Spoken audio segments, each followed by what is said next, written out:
What's up, guys? We are back. Fitness Profit Multiplier, Anthony and Jimmy. Today, we're going to be talking about how to grow your personal training business by setting up an internship process in your gym. We had hinted to this a couple episodes ago, and Jimmy does a phenomenal job, so we're going to talk about this today. But before we get into that, we got big news for you guys. We're hosting our first live masterclass on maxing out your small group personal training facility in just 90 days. So if you want to explode your business in the next 90 days, June 22nd, 1 p.m., mark your calendars. Head on over to fitnessprofitmultiplier.com/webinar to save your seat, because those seats are going to go fast, that's for sure. But Jimmy, let's talk about it, man. The internship, your time to shine. Yeah. How do we set it up, start to finish? Let's explain what it is. Let's explain everything. All right. So when you're looking to develop an internship at your small group personal training facility or whatever your facility's model is, there are some allies in this space that you want to align yourself with to be able to actually be successful with this. You're not just going to set up an internship and put up an ad on Indeed and say that you have an internship on Indeed or whatever. And, college age kids are going to come in and want to intern with you, right? It doesn't work like that. You're not just going to post on social media that you have an internship starting and you're going to get every college age kid to come and see it and then apply, right? It doesn't work. That's not how it works. So just starting an internship program and building the X's and O's of the internship and how you're actually going to grow this person into a staff member is not the first line. The first line is, how are you going to align yourselves with the people that are going to be your allies to help you help them place people into career paths? Because I guarantee you there are at least 5 colleges around your gym that have either personal training technical degree programs, kinesiology degree programs, exercise science degree programs that have an internship as a requirement for graduation. Now, most of these people that are getting kinesiology degrees are going to be going to physical therapy clinics, are going to go the medical route for their internship hours a lot of the time, because those people have relationships with the universities because they know how valuable it is to have interns come through their space. Because physical therapists don't want to be the person wiping down the tables and folding the towels and doing all this stuff. They want interns on a regular basis so that they don't have to do those tasks. But for us, we want an intern because that is our hiring process.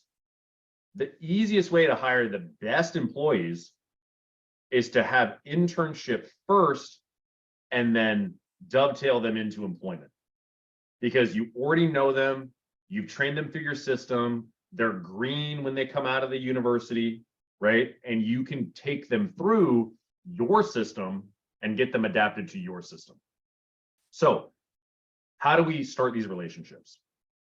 If you have 0 relationships with anybody in your local area that is a professor or at a university or anything, the first thing you start with is, just like with leads to your gym, you pick up the phone and start dialing.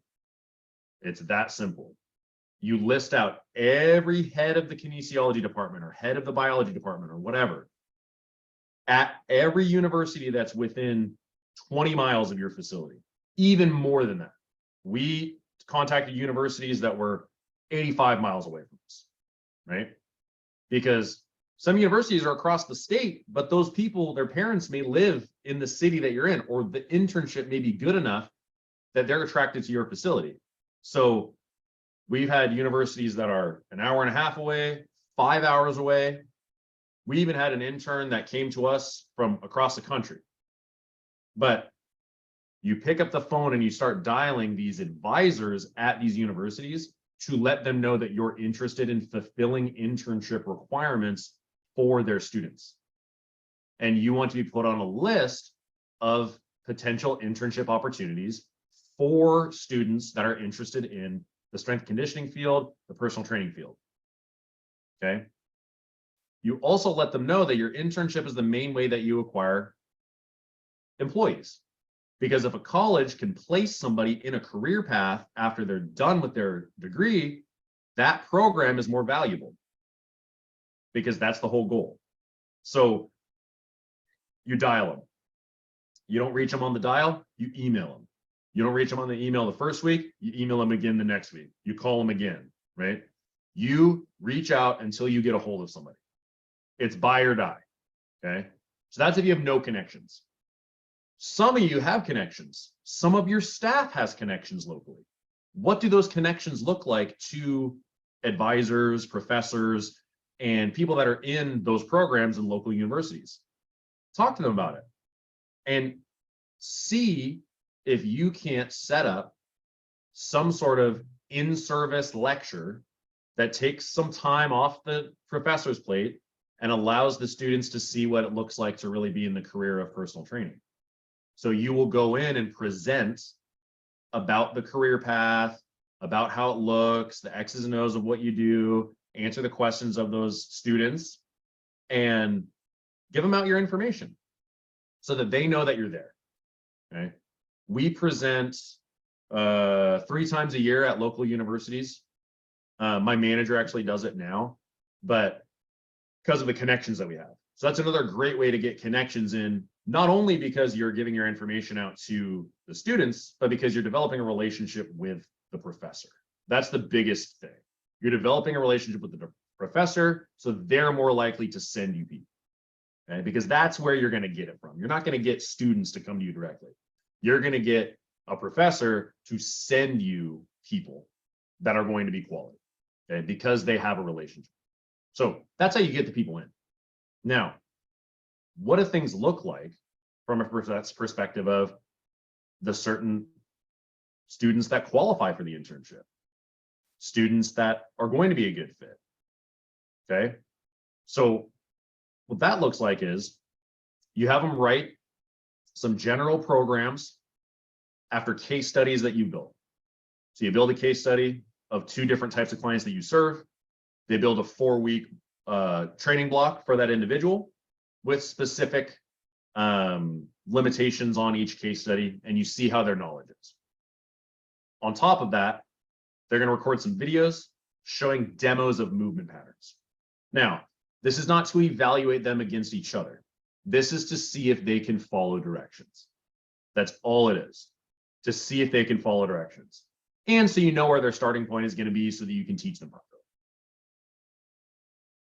The amount of interns that we've had that were interested in the program that did not follow directions and did not do the things that we needed them to do is crazy to me, because they don't get the internship. All they have to do is the homework assignment, and then they get the internship. What they don't realize is that that's all they have to do. So you have this homework assignment, they do it, they come in, you go over it with them, you offer them the internship position. Minimum requirement is 15 hours a week. Some people need more requirement than that. We do minimum 15 hours a week for 8 weeks is our internship period. Okay. Some universities require more hours than that, so you got to kind of work with the university as to how many hours that individual is going to need.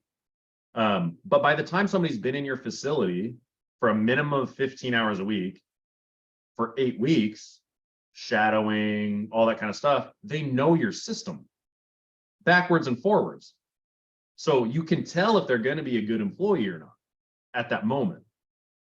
So we bring them in, we have a lecture once a week where we go over different topics, customer service, programming, the X's and O's of the movements that we teach, the corrective exercise movements that we teach, and then some more detailed lectures on different anatomy subjects. And that's weekly. And then they're brought into the fold. They attend staff meetings. They shadow for 3 weeks and then start to actually coach. And then by week 8 or week 7, we instruct our trainer to step off the floor and just observe them coaching that session to see where they're at. And that gives us a good level of understanding their competence and understanding where they're at and where we could potentially use them in the organization. Our best employees have come in that route. And I have a great employee that I got off of Indeed, but a lot of my Indeed employees have not been great. I have one great employee that came off of Indeed. But a majority of my employees that are awesome came from this process because I vetted them all the way through and I knew what I had when I had it. So any questions or thoughts, any follow up on there? I know I went off on a tangent on a full regalia. No, I just think that you guys would be totally silly to hear this right now and not at least implement this. And like even a little bit, because like Jimmy said, I would, and I've said this on the last podcast as well, Indeed to me is like Facebook leads. They're just applying. They see a job opening, apply. An internship is a different person, completely different person. So Jimmy, let's kind of summarize this really quick. Let's say someone listening to this is really lazy. That's okay if you are. I can be lazy on certain things too. 3 action things even a lazy person can do to get the benefit from this. What are they? Rattle them off. Go. To start the process? Yeah. Okay. Well, even a lazy person, reach out to the advisor that advised you in your degree process at a bare minimum, right? They know you, they like you, they trust you already. Okay. So that's number 1. You don't get any leads from that, you're kind of dead in the water. But for a lazy person, that's the first step because you already have that connection. Okay. The next thing that we can do is we have to send emails to all the advisors that you can send to. It does not take that long. Find the list of advisors, send emails to those advisors to get this thing started. Okay. And then the other thing that somebody that's really lazy could do is email your list and post online that you are starting an internship process. A video of you, email the list saying that you're now accepting interns, because there are some people in your gym that are parents of kinesiology students or parents of friends of kinesiology students that may just not even know that you do it. So email advisors, at least reach out to the advisor that you had in college, and email your list are probably the 3 things that you can do to start this process that are the easiest things to start. And I will say, guys, the 4th thing that you could do is head on over to fitnessprofitmultiplier.com/webinar to join us for our masterclass. We're going to go over all this stuff and more on June 22nd, 1 p.m. Eastern Standard Time. So Jimmy and I will see you there.